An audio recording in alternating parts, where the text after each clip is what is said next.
You have to fix the mind before you can bestow the blessing, because until they get their mind right, everything you invest in them is going to leak out of the crevices of a mind that refuses to change. Look at your neighbor and ask him, do you have a mind to change? Wait for an answer.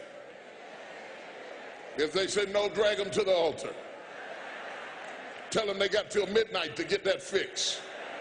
They've got till midnight to dump out all jealousy, all pettiness, all unforgiveness, all strife, all malice, all confusion, all blaming other people for your mistake. You got till midnight to get rid of every poison that's hindering you, every inflexibility that's stopping you from what God is about to pour into your life. Woe be unto you if you go into another year and waste another year with the old mentality while somebody's in the hospital begging God for the opportunity that you have right now. You better step into this moment.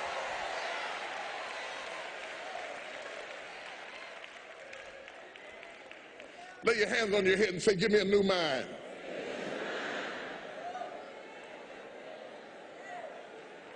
Give me a new mind means give me a new perspective. Give me a new perspective. Give me a new way of looking at my situation. Give me a new way of looking at my circumstances. Get my mind ready for this year, because when I get this year, there's going to be blessings, there's going to be miracles, there's going to be opportunities. Oh yes, it's going to be some struggles, it's going to be some challenges, it's going to be some tests, but even the struggles are an opportunity for me to show off the victory if my mind can handle the change.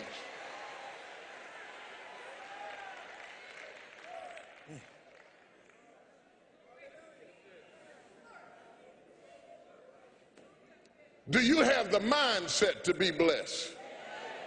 You have to decide to be blessed. You have to decide, you know what, this is a day that the Lord has made. I will rejoice and be glad. I will rejoice.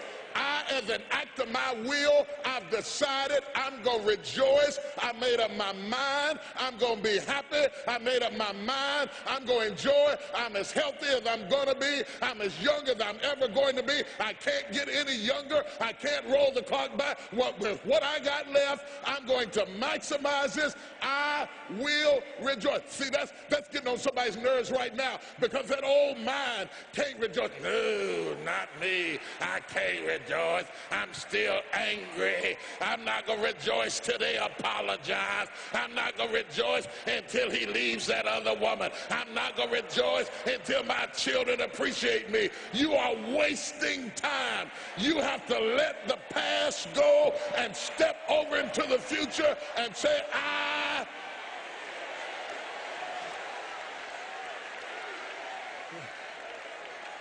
will rejoice.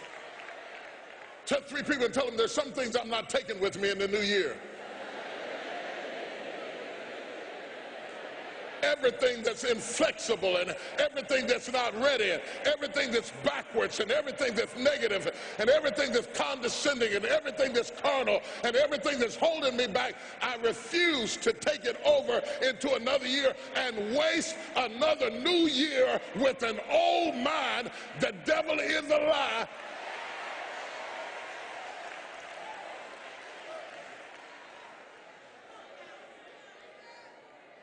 Am I preaching right tonight? Paul said, I beseech you therefore, brethren, by the mercies of God, that ye present your bodies a living sacrifice, holy and acceptable unto God, which is your reasonable service. Then he says, and be not conformed, or in other words, to this world. Don't shape yourself around the comings and goings of this world. Don't shape your opinions and your attitudes around circumstances that you cannot change. Don't build your identity around worldliness. Be not conformed to this world, but be ye transformed. The word transform comes from the Greek word metamorpho, where we get metamorphosis. He said you can go through a metamorphosis, a complete transformation not because it's January 1, but by the renewing. Woo. If you knew what I dropped on you just there, you'd just be shouting right now. Dorothy, I want to tell you, you could have been home a long time ago. As soon as you decide to stop looking for answers in other people and miracles somewhere down the yellow brick road and click the heels of your mind and set your affections on things that are above, you could have been free years ago.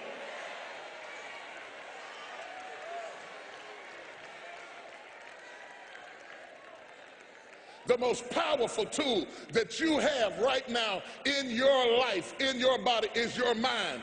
And your mind is so strong and so powerful that the Bible said it is with the mind that we serve the Lord. Say that with me. It is with the mind that we serve the Lord. That's why the enemy fights you in your mind. He fights you in your mind. For as a man thinketh in his heart, so is he. The devil doesn't have to tie you up for you to be bound. He just has to tie up your head with stress, with worry, with aggravation, with low self-esteem, with pettiness, with anger, with hostility, with rebellion, and he can make you physically sick because your mind is sick.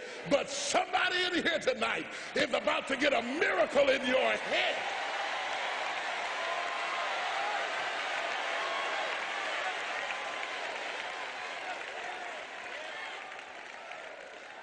Look at your neighbor and say, you don't have to get out of trouble. Tell them you don't have to get out of trouble before midnight. You just have to get your mind out of trouble. If you can get your mind out, you can get your money out. You can get your family out. You can get your job out. You can get your career out. You can get your health out. You can get your prosperity out. If you can get your mind out, no devil in hell, no weapon formed against you, no enemy that hates you, no witch that hexes you can stop you from being free. If you can get your mind out, grab yourself by the hand and say, we're coming out of this.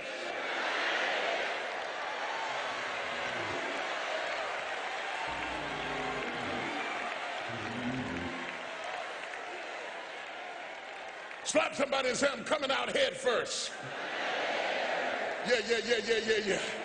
Yeah, I'm coming out head first.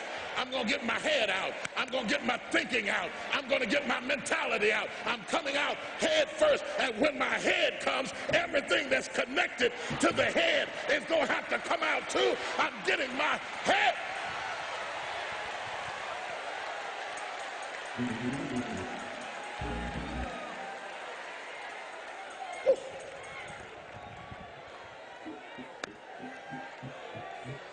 Be ye transformed by the renewing of your mind. Not by the clock striking 12, but by the renewing of your mind. I'm going to tell you why watch night is going to have meaning to you. Not because it's midnight, but because some of you have gone through so much hell last year that the trouble you went through forced you that you know you can't go into the future thinking like you were thinking and feeling like you were feeling. You are forced to the point that you have got to get your head out first and everything else is going to follow.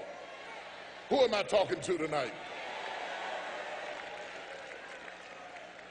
Slap somebody and tell them I'm coming out head first.